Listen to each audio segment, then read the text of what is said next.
తెలంగాణకు 70% రెవెన్యూ హైదరాబాద్ నుంచే వస్తున్న బస్తీల్లో మౌలిక వసతులు కల్పించడంలో సర్కారు విఫలమైందన్నారు కేంద్ర మంత్రి కిషన్ రెడ్డి. డ్రైనేజీల నిర్మాణం, పూడికతీత, తాగునీటి విషయంలో పలు కాలనీల ప్రజలు ఇబ్బందులు పడుతున్నారని చెప్పారు. సికింద్రాబాద్ పార్లమెంట్ సెగ్మెంట్ పరిధిలోని పలు కాలనీల్లో పర్యటించారు కిషన్ రెడ్డి.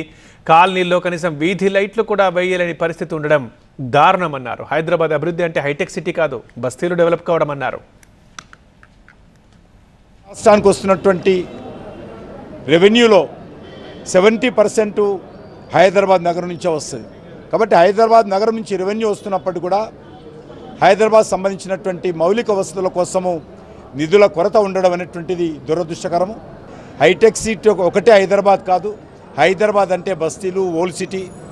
హైదరాబాద్ అంటే అంబర్పేట, లేకపోతే ఖైరతాబాదు, జూబ్లీ హిల్స్, ఈ యొక్క అమీర్పేట, ఈ గౌలిగూడ, చార్మినార్, ఈ ప్రాంతాల్లో మౌలిక వసతులు కల్పించి ఇక్కడ ఏ రకమైన ఇబ్బందులు లేకుండా చూసినట్లయితేనే హైదరాబాద్ అభివృద్ధి చెందినట్టు లెక్క మనకు.